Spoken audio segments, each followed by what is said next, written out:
What's up? Nothing. So I started trying to play video games again, Nice. and I was always under the assumption that I liked open world games. You know, I loved the Red Dead game. So good. I like Breath of the Wild. You know, those are games that I very much enjoyed. I can't do it anymore. It's like a little too anxiety inducing. I was Just trying too much stuff. Too much stuff. There's like too many things just to do. There's like too many miscellaneous like options. I kind of need kind of an on the rails game. So I was trying to play I'm looking at it right now. I don't even know what it's called. The one where you're like the girl but you fight like robot dinosaurs. Horizon Zero Dawn. Yeah. Really beautiful, but I already know. I just started it and I already know it's going to be too much. It's going to be too much. I think I might need to go back to like the PS1 games. Like I'm thinking Jack and Daxter. That'd be fun. I'm thinking because those are like simpler. I always thought I hated platform games, and that's kind of the Jack and Daxter games are kind of in that nutshell. Yeah. So I'm thinking about it. Last of Us, those are actually not open world games. Very straightforward. I was going to say Uncharted 2 is basically like do what they tell you. Yeah, I have those. I need to play. I have a lot of games I just don't play. It's supposed to be like an Indiana Jones game. Right. It's basically an indie ripoff. It's not my game either. I actually borrowed / eternal borrow. Yeah, I haven't given it back yet. I need to do that. It happens. They don't know. I think they forgot. That was 4 years ago. But anyway, here's the thing. I'd rather watch a movie. And I think this kind of ties into the convo. Yeah. Is that I could spend however many hours putting time into a video game, or I could watch a movie and actually kind of enjoy myself. I don't know. I'm having this weird conflict. And I think I'll probably switch back in a couple of years where I'm like, I don't want to watch a movie. Movies are boring. I need something interactive. Right. You just got to ride the wave. Yeah. In what way? What do you mean? If you're feeling movies, watch movies. And then once you're feeling video, you know what I mean? Don't force it. Yeah. Yeah. That's what I think. Because I haven't been able to play video games. I'll put a video game on. It's hard. In like 20 minutes, I'm like, this is boring. I'd rather do. I only play FIFA. That's like the only thing I play. Nice. And even that, I'll do a manager mode, and then I'll kind of do what I sought out to do, and then and that's maybe like 20 plus hours put in, and then I'll start a new career mode, and it's like, well, what? That was kind of like down the drain. Yeah. So I don't know. Yeah, I feel that. Movies are better, at least on this podcast. That's our public opinion. I think so. Hey, and freaking video games these days are movies. You know what I mean? True. With those cutscenes. 40-hour movies. And now movies are video games. Indiana Jones. Exactly. All these adaptations. Things have gotten worse, huh? Like In just like world? Entertainment. Well, yeah, like everything. Yeah. But just like thinking about it now, everything's just not as good as it was. No. I don't know. And it's not nostalgia bias. It's not just that we're old. It really was better when we were kids. Yeah. Anyway. I definitely feel like, I appreciated things more before streaming. But again, this is like the video game thing. It makes me anxious. I'm like, there's like too much music. There's like literally too much stuff. And I can't even keep up with the release cycle. There's like 4 albums that at some point I would like to listen to, but... Well, cool. Let's theme song it. Let's do it. Don't Fret by Quincus Morera. Quincus. Not sure how to say that.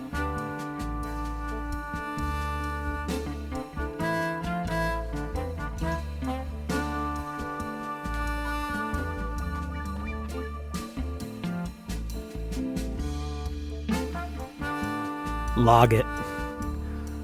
Last 4 plus. Number 4. We're back from vacation. If you saw our Instagram post, I was in New York. Ian was somewhere with snow skiing. I think it was Canada, if I remember. Yeah, Canada. Looking good on the slopes. Looking stylish.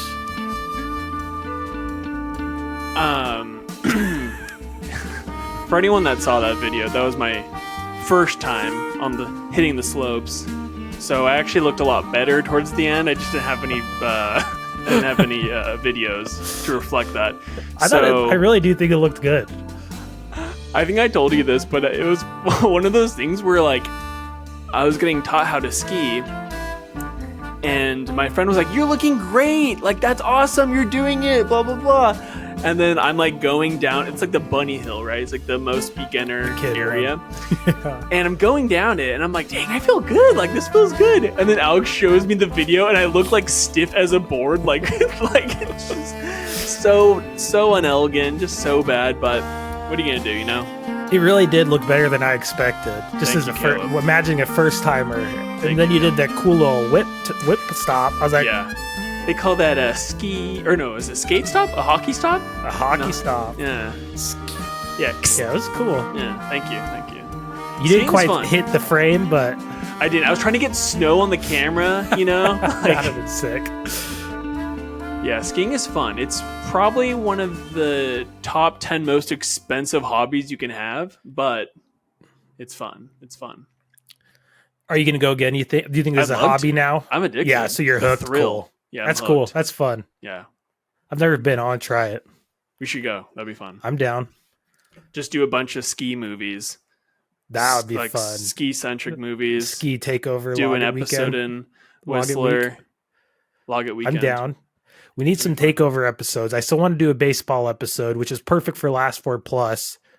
Baseball season's coming up. Yeah, it's very close. Very excited. If you're on T-Mobile, make sure you get the MLB.TV pass. That'll be free. I think it starts like March 20th. I was afraid I missed it. Really great deal. You can just sign up and get it for free? Yeah, as long as you're on T-Mobile, they give you a whole season free. It's pretty sweet.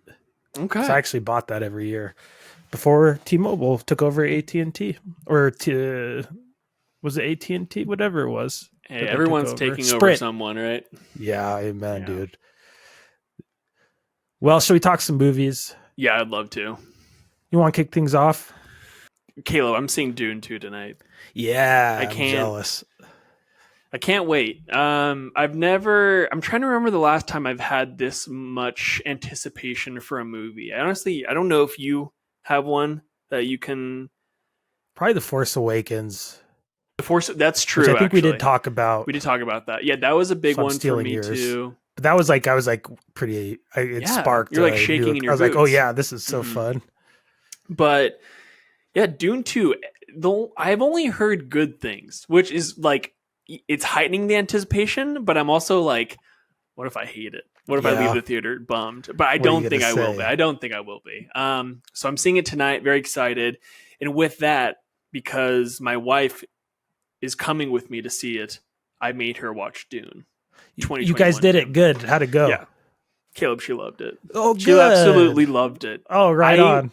I was a little cagey at first, because I think we've talked about this before, where you're introducing something that you love to someone, and you can't help but if this person does not like this is going to either ruin the experience that we're having right now, or just my overall view of the movie. I'm like, going into part 2, you're just gonna be like, or even just Dune, like watching Dune and her not liking it, and you're just like, is it not as good as I think? But anyway, no, she loved it, and not gonna happen. Truly, after watching it again, I'm like, what's there not to love? You know, some people say it's half of a movie. Some people say it's very boring and slow paced.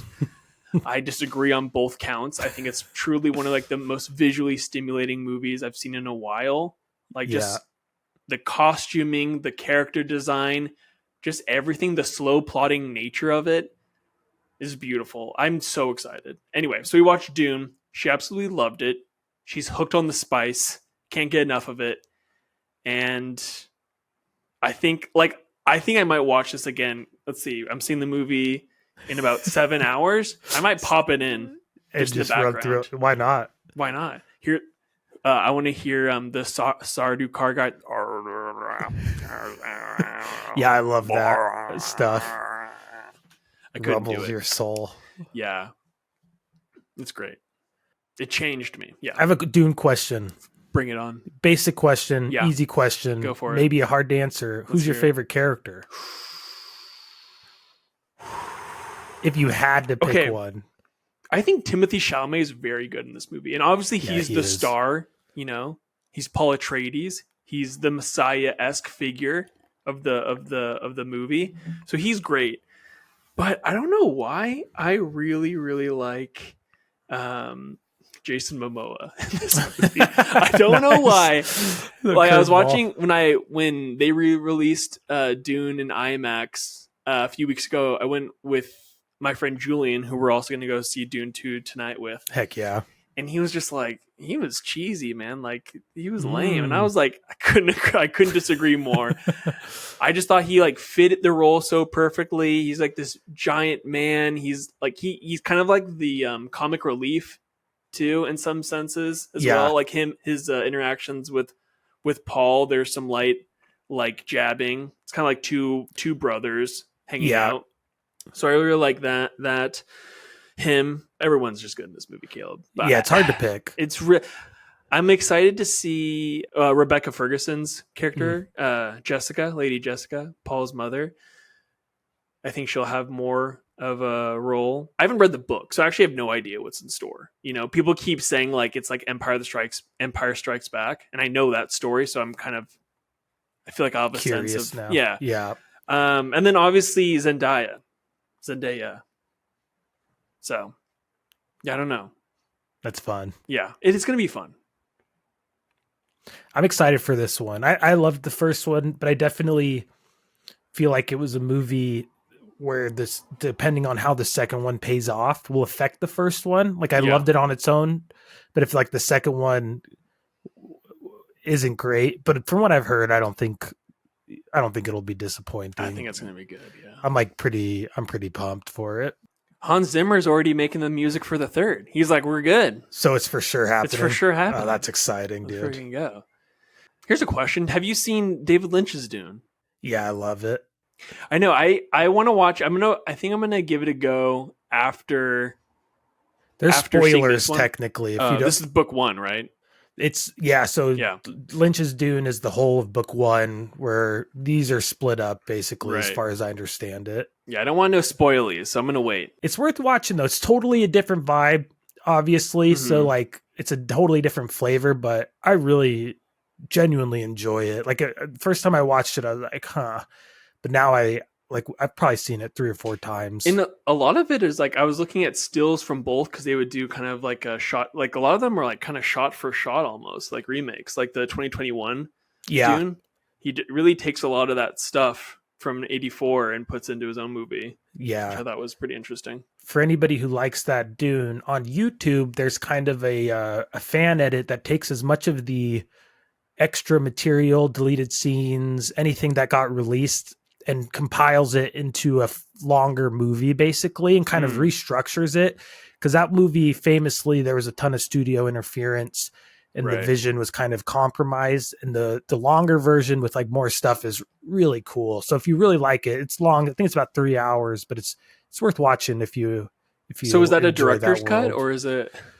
How did they get all that additional footage? I think just the things that were released, there's probably deleted scenes on DVDs and things like that. And so they kind of tried to pile it together and kind of restructure it around that stuff to give a more complete vision. And I think there's some like storyboard scenes maybe. Right. But I'll try to put the name of that in the description. I can't remember it off the top of my head, but it's cool. It's cool. And Dune is just such a fun world. I've listened to the book. I never read it, but I did listen to the audiobook.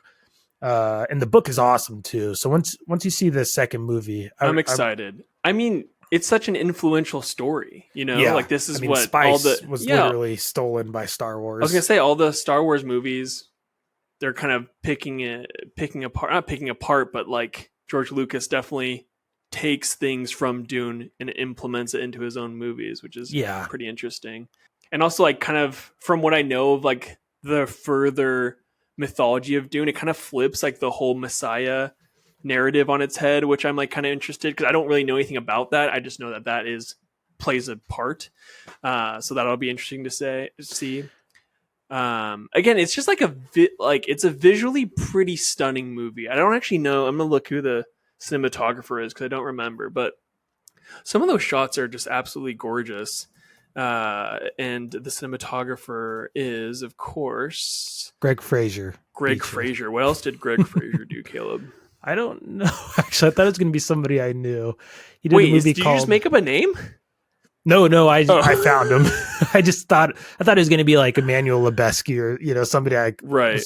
Zero Dark 30, which is a cool movie. Oh, Snow White and the Huntsman, which is one of the worst movies I've ever seen.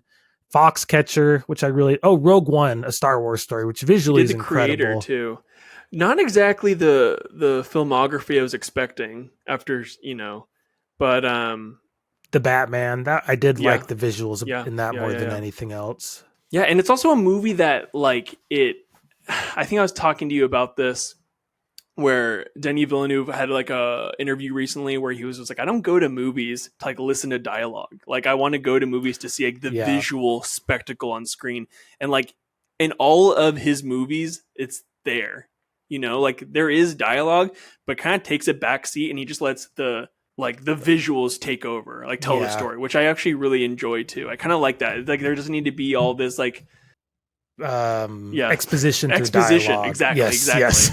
Like it kind of like he like makes you kind of sit in it and kind of think for yourself of like, okay, like what exactly is happening. And all the actors do great. Like I don't want like kind of like muted performances too. Like it's all in the face. They're all like great facial actors. Yeah, that's cool. No, Harmony Korine, who's not my favorite director, but I do appreciate his movies a lot. He kind of talked about that. I saw some interview with him on a talk show in like the 90s when he was really young. And he was talking about how when people remember movies, they don't remember lines of dialogue usually, or like conversations. They remember like scenes and how they felt during them. And so his movies, he tries to like go straight to that and just create like visual flows.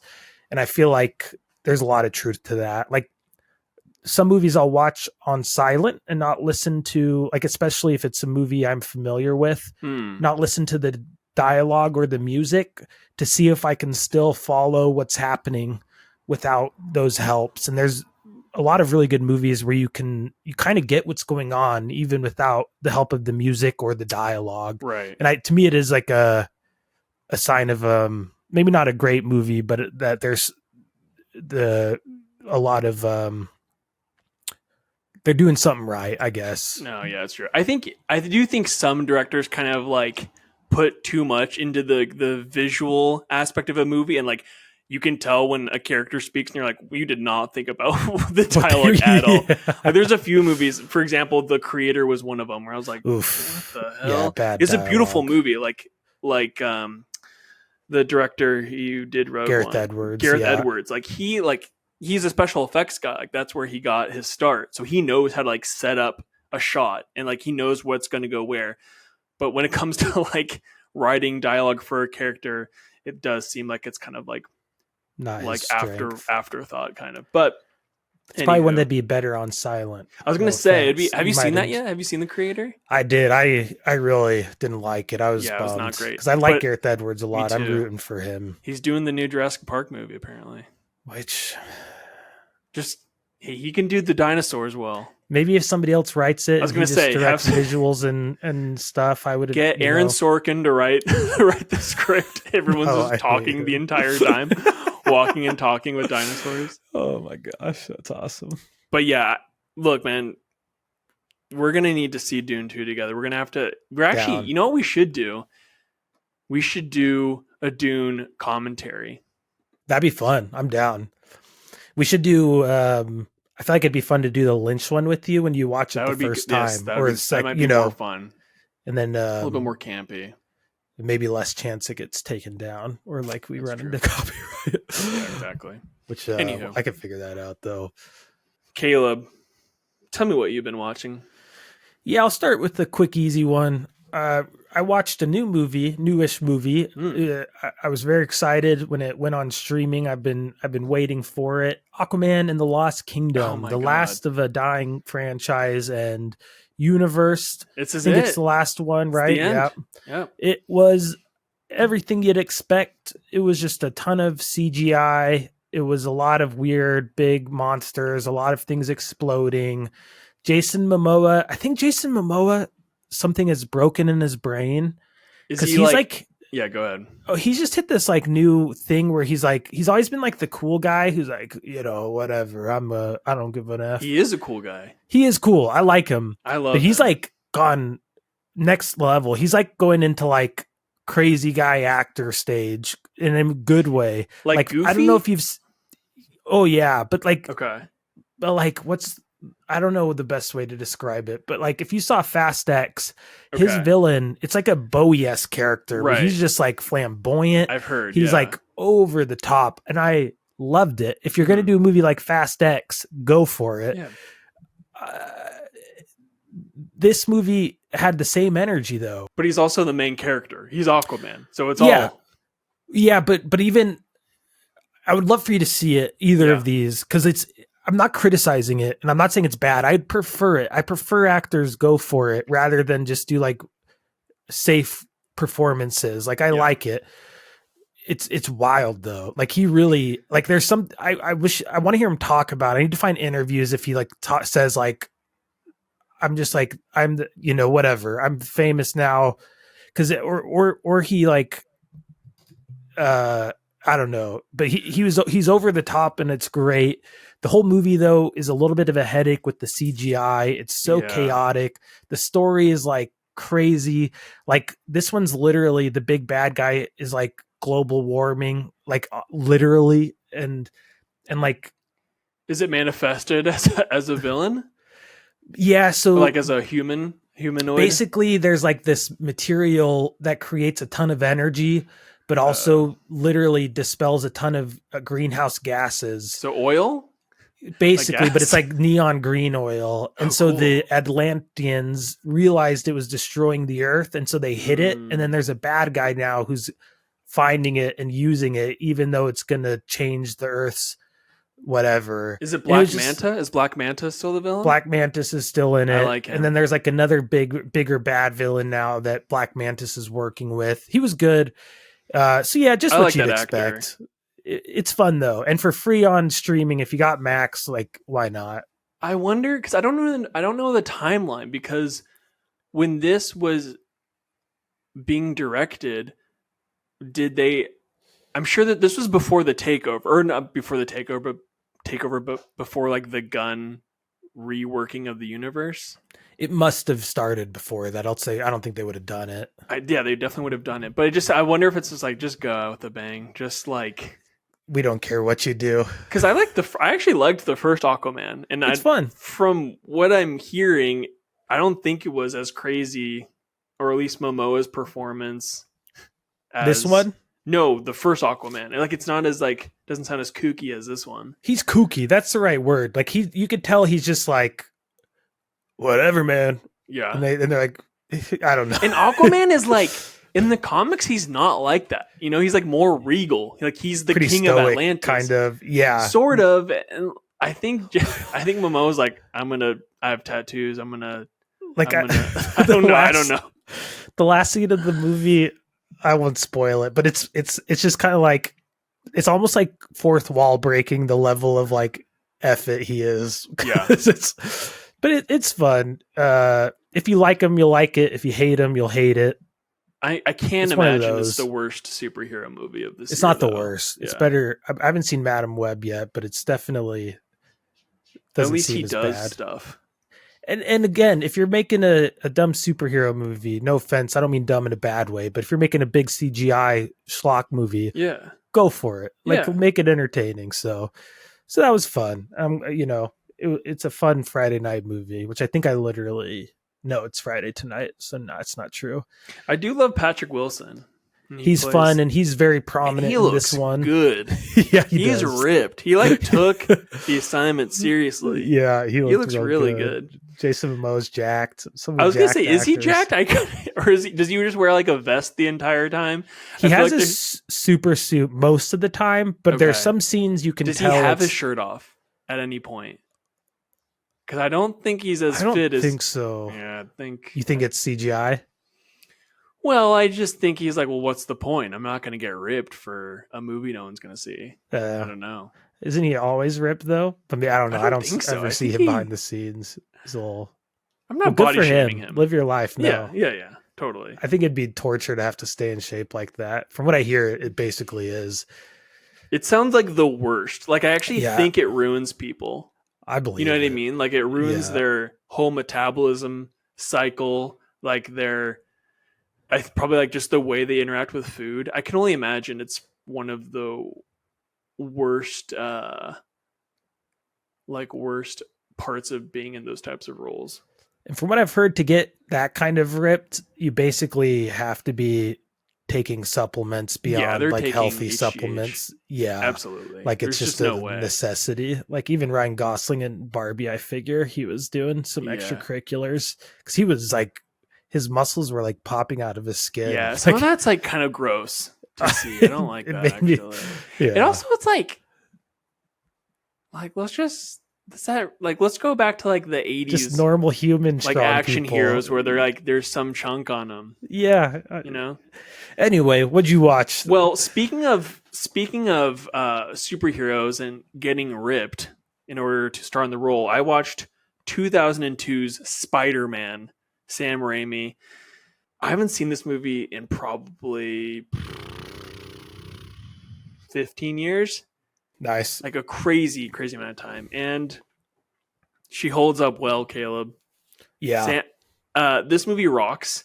It is like truly like the blueprint for every like Marvel origin story moving forward. Like they do such a good job of establishing the character, them basically setting up the villain, and then basically vanquishing the villain, but then like having to go on this weird psychological journey. That didn't make sense. But anyway, what I will say about this movie, so this is again 2002 Spider-Man, directed by Sam Raimi, stars Tobey Maguire, Willem Dafoe, Kirsten Dunst, James Franco. A murderer's row of stars. Like this is crazy. However, Tobey Maguire is 27 years old when he makes this movie, or when this movie comes out. And I was watching this last night, and my wife turned over, and then she's like, "Oh yeah, I remember this movie." And then she's like, "How old is he supposed to be?" This is like literally like they're in like the last year. They're like seniors in high school, and everyone is baby faced except Toby. Like he looks like a grizzled man. It's so weird. It was like that's such a. I think he actually does really well. He probably plays the best Peter Parker of all the interpretations of Spider-Man, but he just looks too old. Like I'm kind of bummed that they didn't just set it like as he's been Spider-Man for like 10 plus years and now we're just going with the story because everyone knows how Spider-Man got his powers, right? Yeah. So, but anyway, but maybe not as much in 2002. Maybe you're right. This movie's brutal. I kind of forgot how violent this movie is, and this is a Sam Raimi movie who did all the who did the Evil Dead movies. Army of Darkness. So like, I guess you kind of not accept that, but it's just weird to see a movie about a comic book character and then he's getting like the shit beaten out of him in that final scene. Like that final scene is dark, both figuratively and what's the other word? Literally. Yeah. It was crazy, but. And Willem Dafoe's end is always like, he's perfect. Oof. And he's like one of the best. Like he's like, not only does he look like a goblin, like he like, he looks the part. It's kind of crazy. Actually, another thing that did not look good was the Green Goblin costume. That is probably like the worst. And that just feels like peaked like early 2000s. I was going to say of like weird, like new metal. They haven't quite figured out the superhero look, which I don't love they've landed on now. I like the Spider-Man outfit. I think that one looks cool. But yes. But I guess I mean the like armor suit. I feel like that's just like a. Well, it's so funny because I think it's like the mask. The mask is what kills me. Like in the comics, it's like literally a rubber suit with a goblin mask. But when the Green Goblin returns in like the final Tom Holland movie, they just ditched the mask. They're like, the mask is broken. Don't wear the mask. Like everyone hates the mask.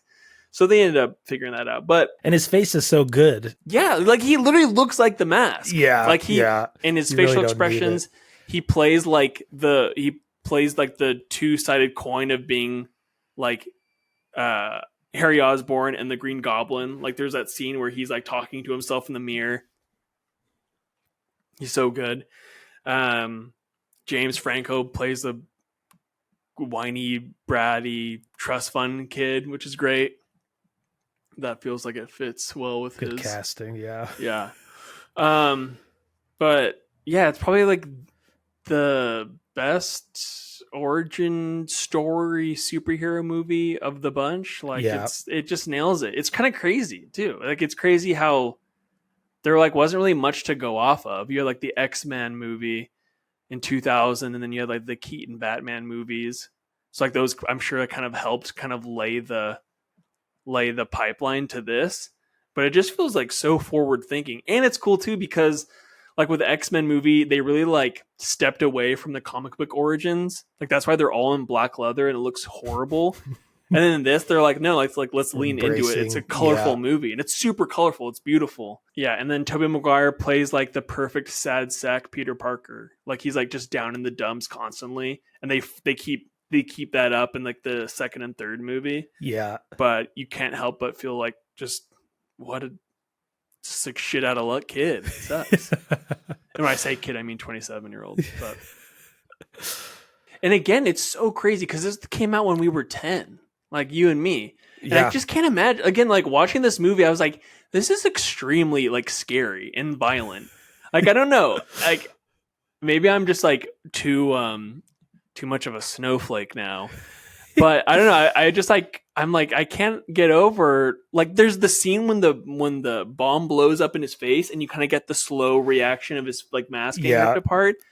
Crazy. And then you see, a lot of violence, but hey, who cares? Great movie. Great movie. And to smoothly segue into my next movie, Sam Raimi and Danny Elfman. Danny Elfman, wonderful soundtrack in that movie. Huge staying power. They worked on another little movie together called A Simple Plan with Bill Paxton, Billy Bob Thornton. I watched that movie. I didn't know it was a Sam Raimi movie. I'm looking at the poster right now. It does not look like a Sam Raimi movie. No, like and actually I was reading about it, and he actually picked it because he wanted to do a movie that was more character driven and less based on camera movements and, you know, his what has become and stayed his style. So I think it was kind of a movie he wanted to do because it was different than like his normal thing. Because at that point he'd done Evil Dead 1 and 2, and I think Army of Darkness came out after. I believe so, yeah. It was after? Yeah. This was 98. No, Army of Darkness was 92. So he'd really defined himself as kind of that super high energy filmmaker, where this is much more of like a Coen Brothers movie. It's kind of like, in my mind, like Fargo mixed with No Country for Old Men, because they find a big suitcase of money, and which was very similar. And then the movie is basically them. The simple plan is how they're going to keep the money, because they're trying to keep it a secret, and to keep it a secret, they have to keep doing things to like that push their moral boundaries to keep it a secret, like murdering somebody, literally. Not so simple. Yeah. And it just spirals. And so it's like a lot about what people will do to get out of poverty and to like, you know, how far you'll go when it's like one more step before you think you're in the clear. But there were some really interesting things I learned about this movie I wanted to share. This was originally purchased by Mike Nichols. Oh, Michael Nichols did The Graduate. The Birdcage, which is a hilarious movie. But he ended up stepping down on this because he couldn't get enough funding, I think. And then Ben Stiller was actually attached to it. So Ben Stiller actually worked on the script for about 9 months when he was in plans to direct it with Scott Smith. Oh, wow. And like Scott Smith actually credited Ben Stiller with teaching him a bunch about screenwriting. So cool that Ben Stiller worked on this. I was going to say, I keep forgetting how multi-talented he is. He's he's a cool guy and like kind of a sneaky, great director, like, and great writer. But have you ever seen Extras, the Ricky Gervais show? Some of it. There's basically the premise of the show is Ricky Gervais is like an extra actor, so he like goes on different lots, and he's like every episode has a different famous person. And one of the episodes, Ben Stiller is directing this like kind of like genocidal, like Eastern European movie. And he's just a complete asshole to everyone on set. He's like really like one of the funniest things ever. I love that. He's great. Yeah. Anyway. Yeah, that's cool. I really I'd like him. to. Okay. Simple Plan. I need to check this out. And also, it'd be interesting to see or to do like lists of movies of like a director's zigzag. You know what I mean? Because you look at Sam Raimi's filmography and it all kind of seems like the same genre. And then you have like a Simple Plan, like kind of out of nowhere. That'd be fun. That'd be kind of breaking their mold. Yeah, movies. A little bit. That'd be a really fun episode. This would definitely be a good one. So, one other interesting thing about this, Nicolas Cage was set to star at one point, which would have been really good. Bill Paxton was good, but it's one of those, that'd be a fun movie to watch. Overall, him and Billy Bob Thornton going at it, that might be pretty fun. Two very unique, cool guys. Overall, I didn't love it. I thought it was just kind of a nice, or pretty like, there's a lot of like very like late, like 90s kind of tropey feeling things. And just like Billy Bob Thornton's character is kind of a little like mentally handicapped. And that kind of felt like a 90s like cliche where he's like kind of too pure and innocent for things because, but he's like ultimately the better person for it. And so that was just like a little trite feeling, and like it feels a little dated now. Yeah, and like kind of taking advantage of like you know. But cool movie. Bridget Fonda's like one of her last movies too. Bridget Fonda's kind of went in off it. The radar. Yeah. Yeah. I gotta look at who she played again. Is she one of the leads? I think she's on the poster. Yeah, so she must be the wife. She was good. Yeah. I didn't realize who it was when I was watching it.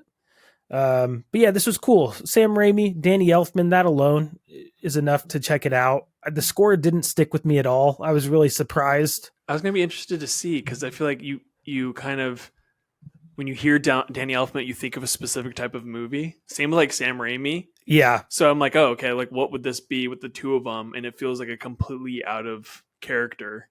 Yeah, and I wonder if they both were trying to do different things. Like I wonder if that was Sam Raimi being like, let's try to do this different. Because they worked on another movie before this. They've obviously done a lot together now. But they worked on another one I want to watch called Darkman, which seems more like a... Have you seen it? I know of it. Is it Liam Neeson? I think so, yeah. There's a few really famous people in it. Yeah, so I know the gist of it, but I haven't seen it. I want to see it. I think, is it Australian? I don't know. Anyway. It seems very 90s. Cool movie. I'm glad I watched it because it adds a little perspective on Danny Elfman, but also especially Sam Raimi. Yeah. It is fun seeing.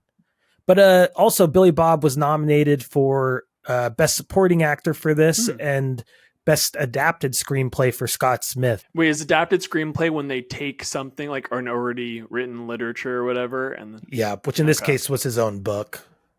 Easy. Yeah, like, I already got win-win. Yeah. So yeah, worth watching. I am going to get around to it. I am on YouTube Movies. There you go. So you can watch it with ads, anybody, or if you have YouTube Premium or whatever it's called, free to watch. Caleb, for my next movie, I went back to the desert. I saw Mad Max Fury Road. Nice. Been a while since I watched this. Good Dune compliment. Kind of, yeah. It's like a lot more frenetic, fast-paced, you know? Are you familiar with the Mad Max movies? Have you seen the majority of them? Yes, for sure. Fury Road. I've seen the older ones, but I don't remember them super well. I think I enjoyed this movie immensely because you do not need to know. It kind of feels like Dune, where you can just like go into it being like, okay, like just go for it. Just go for it. And this is exactly that, except there's like established, there's like an established story. This is the fourth movie in this installment or in this franchise. And it's just very, very cool. At the end of the day, it's just a chase movie. Charlize Theron, Tom Hardy, Nicholas Hoult, pretty awesome cast. Not that much dialogue. It's all in like the landscape and the scope of the movie. And it's like really high pace. Sometimes like you watch this movie and you think that they sped it up in post. Like when you listen to a podcast on like 2x speed, it kind of feels like that sometimes. And you're like, it kind of gets to you a little bit because you're like, it like supercharges you. Yeah. And you feel a little crazy, but it fits with the tone of the movie. Yeah. It's interesting because it's like Mad Max Fury Road. Tom Hardy plays Mad Max, but it's probably like one of the lesser Tom Hardy roles.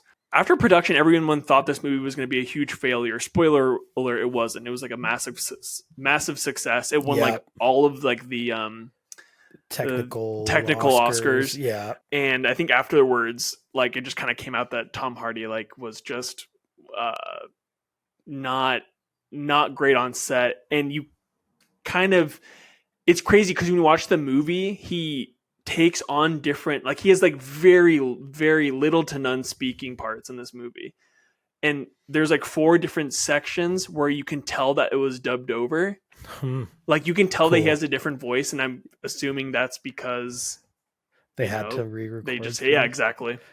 But it's interesting because like Mad Max is like a known franchise to some extent. So I think if they just released it as like Fury Road, it probably wouldn't have done anything. But because they put Mad Max in front of it and had Mad Max in the movie, it probably helped it. But this really is like Charlize Theron's movie. Like she rocks in this movie. Totally. It's so good. She's awesome. She's like the quintessential like female like action star, Like the driving sequences are amazing. Everything again is like so high paced. You got like those like classic like George Miller like zoom up shots. All like you get all the different shots of like the cars and everything is very, very cool. And like the world itself is like fully realized. It's like this post-apocalyptic. I'm assuming it's like the Australian outback. Everyone has like this weird like broken English where they like integrate slang into like the words. It's like very, very like it feels like completely fleshed out. Like you can make like millions of these movies, Yeah, there's so much to do in that world. There's so much, and that's what makes it like cool. And then again, there's the sequels coming out like this summer, and they just call it Furiosa. So it's a testament to this movie where they don't have to put like Mad Max in the title card. They can just call it Furiosa because this movie did so well, which is just I think it's really cool.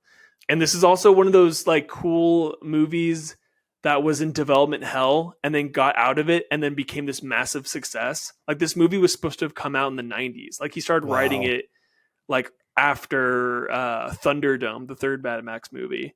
And I think that was like the late 80s. So he's been working on this for like a while. And this didn't come out until 2015. Like the way they use color in this movie, because it's all like everything feels I don't think saturated is the right word, but everything like feels like the tone, like all the like just basically just turned up, right? So like the colors just pop against like the desert sand, like all the car designs, everything feels like stripped apart and then put back together. It's awesome. I love this movie. Some of the most crazy practical effects too, just Definitely. like all the Cirque du Soleil car stuff is like mind blowing to me. And especially when you see the behind the scenes stuff, you're like, oh, that was basically what was happening. Like maybe they CGI'd out some safety equipment, but like Tom Hardy really was strapped to the front of a car driving and it pays off because it feels so real and that adds so much to the excitement of it. It also just feels like a movie where like George Miller kind of had free reign in terms of just what he was like creative design. Like for example, there's a character called the Doof Warrior and he plays the guitar. Like he's basically kind of like the anthem for this charge. And it's like it's both insane, it makes no sense, but then also like the coolest thing you've ever seen. And again, I think he was really playing guitar strapped to a car. He's like, I forgot what his name is, but he's like a musician artist from New Zealand, and you're just like, this rocks. Like, we need more Doof Warriors in movies, or like some analog to that. But and then again, Nicholas Hoult is so good in this movie. Like probably his best role since About a Boy, I would say. I was gonna say my favorite Nicholas Hoult role. I really like him in this movie, and I think he kind of just plays that like wide-eyed chaotic energy because like he basically plays this what they call a war boy, which is they just kind of seem like they're bred to just do the bidding of Immortan Joe, who's like the main antagonist of the movie, and they're like all these like bald boys, like with just like engines tattooed on their chest, like it's crazy. Also, like I don't care about cars, but like this makes you like want to get under a hood and just drive loud. Yeah. But yeah. Again, I actually like Tom Hardy a lot. I think he's a truly I think he's a great actor. I just wish he didn't have it. Like I wish this was like a non-speaking role for him. I think I just wish I don't know, because he does a lot with like he doesn't talk a lot, so he does have to rely on so expressive. So faces. I would like to see him in another Mad Max movie. I think he'd be interesting, but yeah. Well, next I'm going to do a film from 1977. This is one I watched to try to expand. Get the stats up. Yeah, and just I heard somebody talking about John Cassavetes, and I realized I'd never seen a John Cassavetes movie that he directed. Yeah. I've seen him in things. Yeah. And so I just kind of picked one. Max has a lot of his films, and I plan on watching more because I loved this movie. I really loved it. Opening night, starring Gina Rowlands, and a bunch of other people, including John Cassavetes, Ben Gazzara, Joan Blondell, Paul Stewart. But this is a really interesting, cool, weird movie. It's about an actress who's kind of aging into an older actress, and she's kind of the role she's in is called The Second Woman, and it's kind of about her. It's about the play is about a character aging, and she is having trouble relating to the character, and kind of in a way where it accepting seems like her role in this. Yes, a little bit of denial, a little bit of she doesn't want to be considered an old actress. At one point, she's like, if I'm good in this role, I'm going to be typecasted as an old actress, and that scares me, But the cool, fun, very like curveball to this is the very beginning of the movie. She's very famous. She's a film actress, and people are swarming her when she comes out of a play she's doing at the very beginning of the film before the main Second Woman play. And a young girl is chasing her car, trying to get her attention and trying to get an autograph or something. And she ends up getting hit by another car and dying. And then throughout this movie, while she's struggling with this role and maybe this new phase of life, this character who died, this fan of hers who died and kind of looks like her, but way younger, she's 17, haunts her. So she'll literally see this apparition of this girl. And so you have this like flirting and these like wisps of a horror movie coming through, a movie that's really kind of like a character study about an actress struggling to accept this like new phase of life. Yeah. But then it's like enhanced by this like, and so this trauma. Yeah, it's a really cool movie. Like at times you're like, oh, this is going to become a full-blown horror movie. And it never quite does. But that's part of the awesome, why it was so fun to watch, because you're really not sure what it's going to be while you're watching it. And there's this feeling like she's kind of like on the edge. She's chain smoking the whole movie. It made my lungs hurt watching her chain smoke. She's drinking a lot. And like every conversation never really is resolved. Like she's constantly ending conversations, or other people are, before you get a resolution. And so you're going into each scene hoping there's going to be some sort of like page turned on her character, and you never quite get it. And then the movie, I don't want to spoil the ending, but the movie kind of ends that way too, where you get a resolution, but you still feel like you didn't quite get an answer to her character's problem. And it's just really cool. Unresolved. It just makes it even more unsettling. Like the audience kind of. And you're just left with this feeling that she never quite got the answer she was looking for, which is fun because every scene feels that way. Like there's one scene where they go into a seance and they turned the lights off, and I was like, all right, here we go. This is going to be awesome.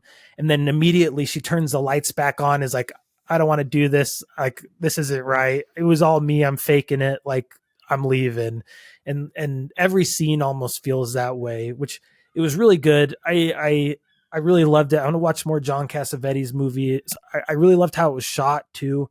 It kind of reminded me of Rosemary's Baby, where it's this woman who's kind of going through something and isn't quite sure if she's going crazy or if she's just actually being messed with, like kind of in this way, The Haunting. And then in Rosemary's Baby, whether or not her baby's a demon baby and all the people around her are conspiring with the devil to sabotage her life. But really cool movie. Highly recommend it. And it's a little long. But it's really great, and the tension is there, and it's like the way it's shot is really fun. It was really a labor of love for John Cassavetes. This movie like absolutely bombed in the US. It only played for like 2 or 3 days, and then was shut down. And then he re-released it again, and it played for like a week, and then was shut down and made like no money. It did sort of well in like foreign markets and specifically foreign film festivals. It won awards, so there was appreciation for it. But I think it's and it was 1977 too. I feel like movies like this kind of got a longer leash back. You know, I feel like audiences were more open to kind of like kind of ambiguous. I don't know. It feels like movies like this wouldn't, not that they wouldn't get made now, but I don't know. I think back in the day, people were more open to. Yeah. Which like Rosemary's Baby was 1968. And also a Cassavetes movie too. He was in that. Yeah, he was. And it felt very similar in tone to that, and kind of the same kind of slow burn tension. And Rosemary's Baby, I believe, was like a hit and like people loved. So it was kind of sad Polanski to hear. Movie, you know, yeah, so it has like the name attached to it. Yeah. So really, really cool movie. Really liked it. Gina Rollins is Cassavetes' wife, which I didn't know, and she's also in like 2 or 3 of his other movies. So I'm gonna watch a few more. I'm actually really excited. It was fun finding something that hit this way. I hear his name all the time, Cassavetes. And such a cool name too, just to say. It's one of the best names. Like, dang, dude. And sometimes I feel like I do need to watch more. I've only seen one Cassavetes movies that he starred in, not directed, and that's Mikey and Nicky. Okay, have you heard cool. of that? With him and Peter Falk, who was like Columbo. Great movie. Really, really good. But I keep saying this movie that keeps popping up is a movie called Shadows. Listen to this. Listen to the plot of this. Cool. The relationship between Lila, a light-skinned black woman, and Tony, a white man, is put in jeopardy when Tony meets Lila's darker-skinned jazz brother, Hugh, and discovers that her racial heritage is not what he thought it was. Crazy. Ooh, that's cool. a movie from 1958. Oh, wow. Like, crazy. And he directed it? He directed it. Cool. So I hope it's on Max. I want to watch that. He seems like someone who delves into that territory, just like kind of like social issues, things like that, and just like with the what's the movie you just were talking about? Sorry. Opening night, yeah. You know, like a woman struggling with her age because she works in an industry where like once you hit an age, you're done. Like you only get put into roles that you get put in a typecast box. Yeah. Which I always love those movies of people trying to like reconcile new phases of life, and so in that way I liked it. But I love that it added this like other like dimension, almost mystical. Yeah. Yeah, it is like a borderline horror movie. I don't know if I would put it fully in that category, but I loved the hints of it. Again, kind of like Rosemary's Baby, where if the ending of Rosemary's Baby is different, it's not a horror movie. It's just like a character study of a lady struggling with like pregnancy and having mental health. You know what I mean? Yeah, definitely. Like the ending really seals the deal that this is a scary horror movie. And kind of the same with this, where it could have, if there was a stronger ending that hit more on the ghost, could have been a totally different movie throughout. I might be way out of line, but it kind of reminds me of the Christian Bale movie, The Machinist. Have you seen that? No, but that's the one where he lost he got to like a scary, Yeah. I won't delve into, since you haven't seen it. I won't. Also, because I might just be totally wrong. I bet. I'm glad that you haven't seen it, so then I can. I'll watch it. Okay. It's one I've wanted to watch forever, just because I remember hearing about the crazy body transformation he went through for it. Okay, Cassavetes. That's a name I just need to dive in. I need to lock in. Yeah, exactly. I think the thing with movies or like directors of that ilk, I always feel like, am I smart enough to get it? Will I understand what he's trying to say?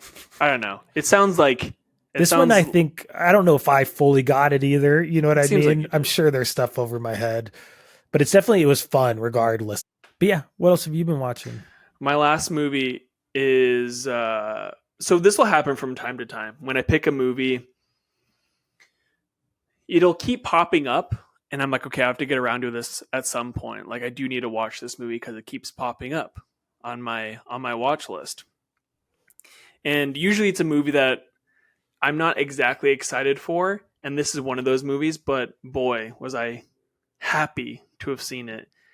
And this is a movie from 2022, and it's called I Love My Dad. And it's directed by James Morosini.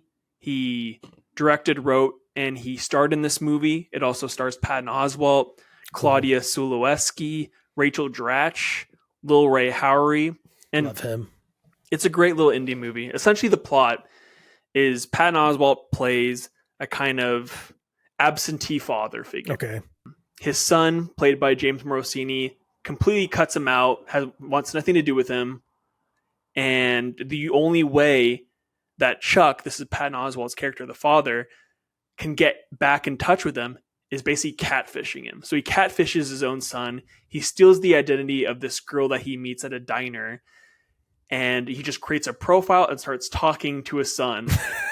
And from there, the son and this fake girl, essentially his dad, start to kindle this relationship.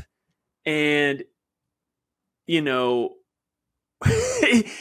it's both very endearing, like so sweet, and then some of the most like cringiest moments I've ever watched on film. It's really, really good. Patton Oswalt as the dad is like fantastic. He just plays losers so well, you know. And this kid, James Morosini, this is the second movie he directed. Fantastic. He's an amazing actor. I loved him. He has a very interesting face. I think it'll get him far in Hollywood. Yeah. So they only interact through like essentially is like a Facebook type social media account. So when Franklin, this is the kid, is talking to this girl, her name's Becca, the way they shoot it is that when he's like on his phone, he's actually interacting with an actor, right? So they're actually having a conversation. And the actress, Claudia Sulewski, anyway, she does like a really good job of like, how do I say this? Like talking as though like a dad is talking. It's like this weird like Inception type thing where it's like, the dad is trying to pretend that he's a teenage girl, and then the girl this actress has to she's wearing a bodysuit. Yeah, it's really good. It's very, very entertaining. The ending is actually like captivating and very sweet, but it's like a really nice tight 90 minutes. And it just shows what fathers will do to get you back in their lives, you know? Like, yeah. It's pretty sweet. I really enjoyed this movie. It sounds very, it sounds like there's a good ending, but it sounds very cringeworthy, not in like a judgmental way, but in that the situation is so I'll say this, just waiting for the bubble to burst the whole movie. Exactly. You're like, how is he going to find out? Because in the end, he's going to find out. Yeah. And yeah, there's one scene where you're just like, I kind of had to pause and just I had to walk away. I had to take a little breather. I had to kind of like shake my hands. But no, very, very sweet movie. I'm excited to see what this guy does in the future because I thought this was just like very, very well, very well directed. Something. And I thought the way it's like, because it's not like visually stimulating to see him like, you know, like in movies when they're texting, you see like the text screen pop up. Yeah. You know what I mean? And that's like, sometimes it works, but the entire movie hinges on those conversations. You need to like give it something more. Yeah. So the way he's able, like the ability that, like the way it was filmed for him to like act off of, like another actor, I thought was like very smart and creatively done. I want to watch this, especially since you're so big on this director. It's fun. It's fun having new talent. Look, it's like I don't think it's like the greatest movie ever directed, but I was genuinely surprised at how much I liked it. Speaking of Robin Williams, I also watched Jumanji recently. Ooh, nice. Yeah. Classic. Very good. Yeah, holds very up. Entertaining. Fun. It holds up in some ways, not in others. But. Well, since I stole some of your time, I'll really quickly do one more. Let's hear it. So I'll group these. I watched two movies that were both shitty found footage movies that I hated. The Pyramid from 2014 and The Cave from 2005. They're similar in name. They're similar in concept. They're actually like structurally the same movie, be it The Pyramid or The Cave. The Cave, they go spelunking like in The Descent. The Pyramid, they go into a pyramid like in any pyramid going into movie. Yeah, we need more of those, by the way. They're scientists. They're going into this place to study something. It collapses behind them. They're stuck. There are monsters in it. They try to escape. That's it. Both of them are horrible. The Cave was worse. Found footage movies are like a trap to me. I always think they sound I'm like, how can this go wrong? They're going into a pyramid. Like, they had their heyday. Sick. Yeah. Yeah, they really were everywhere. But they're like 90% of them stink. Like, I feel like that's so rare that anything actually like it's rare that it's not just used as a cover for like a bad horror movie. The Pyramid, Anubis shows up, which was kind of fun, but it's really CGI. Cool. I'm looking at the poster for The Pyramid, and I'm not gonna lie, it looks cool. I do like not found footage movies, but movies that are about how these huge structures were created, right? Like the pyramids, or like, actually that's the only thing I can think of. But the Mayan pyramids, the Mayan pyramids, the Scottish pyramids, Stonehenge, classic Stonehenge found footage film. That'd actually be pretty good. I was gonna say. So that's disappointing. Wait, because is it found footage like handheld? Like, but there also is like a third person non-found footage view sometimes. So it is a little disorienting, and just skip them. There's not a lot to say. They're not good. There's nothing in it. In-betweeners, the British. Yeah, I just saw he's. Yeah, I was gonna say that he's not really a funny part at all. So it's just kind of generic. Real quick, Caleb, favorite found footage movie? I'd have to think of more, but either like Blair Witch, I still just love so much, but also Chronicle could be on that list, even though I despise Max Landis now. Chronicle is a Seattle movie. Solid movie. Like, I haven't watched in a long time, so maybe it wouldn't be as good now, but I really loved it for when it came out and on rewatches. How are you feeling about Cloverfield? I tried to rewatch it, still makes me sick, literally, just because of how shaky it is. It just like makes me actually like motion sick. Not because what's his face is in it. TJ Miller? Yeah. Do you like him? He's kind of annoying. I did like him at one point. I didn't know this was a Matt Reeves movie. Cloverfield? Yeah. Yeah, he directed it? Apparently. Yeah, I was going to say, J.J. Abrams gets all the credit for Cloverfield, but he was just like the idea guy for it. Oh, well, whatever. There's also just not enough like plot to Cloverfield. They're just like running. He's like, I got to go back and get her. And then that's the whole movie. No, you don't. And it's just like, it does get a little tiring. Well, anything else you wanted to mention? No, not really. Let's see. Oh, no. Yeah. One fun thing. What? 2 of the movies I watched had a character named Nancy who dies. Wow, interesting. Which I feel like that those little things happen a lot when I watch movies, where I'll pick 2 random movies, watch them back to back, and there's some really obscure moment thing that happens. I meant to write them down my whole life, and I've never done it, but I want to start a list because it happens way more often than you think it should. But I'm sure statistically it's not that crazy, but it's fun. No, you're right, because literally I don't know if it was Dune and maybe Mad Max, because I watched those right after one another, and there was like something in both. Obviously, there's sand. Don't say that. I know But that. something's more specific and But random. like literally like something like I don't know if it was like an actor playing the exact same character. I don't know. I'm trying to Okay, I remember. got to start a list and do these on Okay. like movie synchronicities or something, because sometimes they happen and it's like weird. Like this one was pretty weird. In A Simple Plan, there's a wife character named Nancy who dies, and then in Opening Night, the girl who dies at the beginning and haunts Gina Rollins' character is named Nancy as well. There you go. And I was like, pretty weird. How many How do movies does a they Nancy die? I bet it's not that many. how do they do the ghost thing? How do She they just like shows up. Okay. But like no one And else can see her. Like she's like fully formed type. yeah, she's just like as if a Interesting. girl walked in the room, but then they'll break from Gina Rollins' perspective and show the other character's perspective, and there's no one there. Oh, interesting. That's And pretty usually it's shot like the whole movie is shot really interestingly, but usually it's shot in like a reflection or like through a bookshelf cool. where it's kind of obscured, which gives it this really weird, creepy feel that's really fun.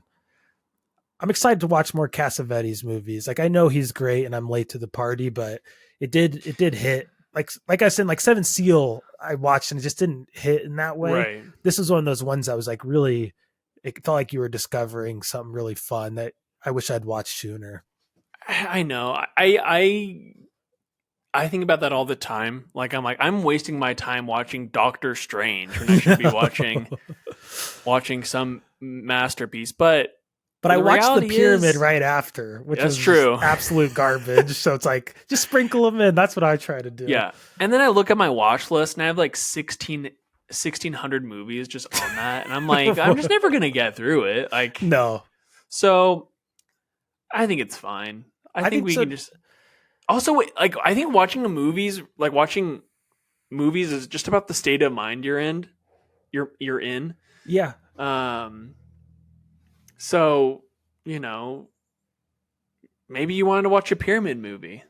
And I just wanted to watch something dumb, fun, and Yeah. scary. And it wasn't fun or scary. It was just dumb. But I think you just got to ride the wave with movies and what you're feeling. Because I was in the mood for something challenging. Yeah, like that's why I put it on. Because I really want to watch something that,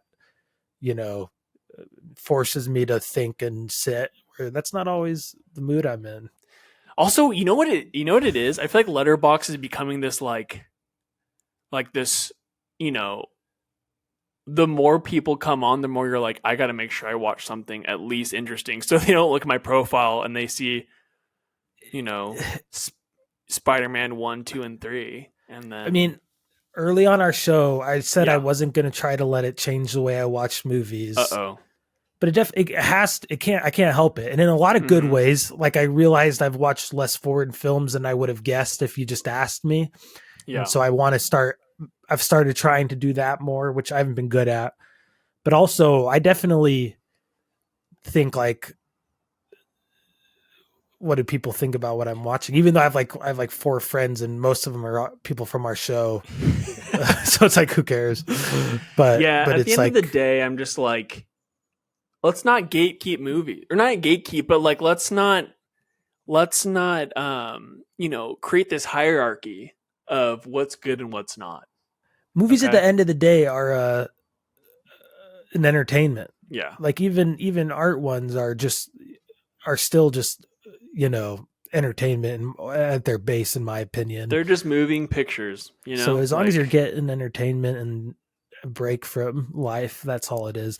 I think PTA when he was on WTF the podcast talked about how he defaults to like comedies, like his favorite movies and what he like wants to watch is the fun movies, and like watching challenging movies he is like takes effort even for him, and he's one of the top directors of our generation or whatever generation he's in. And so I think it is just normal. I think it's good. Hey, Tron, they put out some new Tron stills. They're making another Tron movie. Ooh, that's exciting. I love the Troniverse. Not a great movie. No, not at all. Scott Hedlund, man. Scott Hedlund was supposed to be a star, and then he made Tron, and then no one watched it. He is like boring as whatever in that movie too. Oh, I wonder who's gonna do the soundtrack. Hopefully they can get Daft Punk back. Iconic soundtrack. My goodness. That was probably the best part. Is Daft Punk still make music? No, they broke up, I believe. They did. They should have like Justice do it or something. That'd be cool. What else is? I wonder if there's any Billie other... Eilish, since she does every soundtrack now. Yeah, I don't. No, thank you. Let's see. I have about 6-ish more hours until I see Dune 2. Well, I'm excited to hear you think of Dune 2 as well. Awesome. Well, cool. Oh shit. I didn't mean to jump in like that. Well, everybody, thank you for listening. If you haven't, please follow us on Instagram, subscribe to the podcast. Yeah, please. Give it a rating. Be honest. Appreciate everybody who's still listening and following along. Still listening, I mean by at the end of the episode, not in general, but I do appreciate both.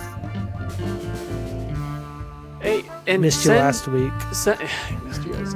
Send questions to the Instagram. Yeah. I want to do like a question episode, an opening up the mailbag episode. Yeah, we should do a post about that. Anything else, Caleb? No, I don't think so. You got anything? Nope. Just follow the pod, you guys. Just, don't ask a lot from you. It's. We'll be back next week with more Last 4+ probably.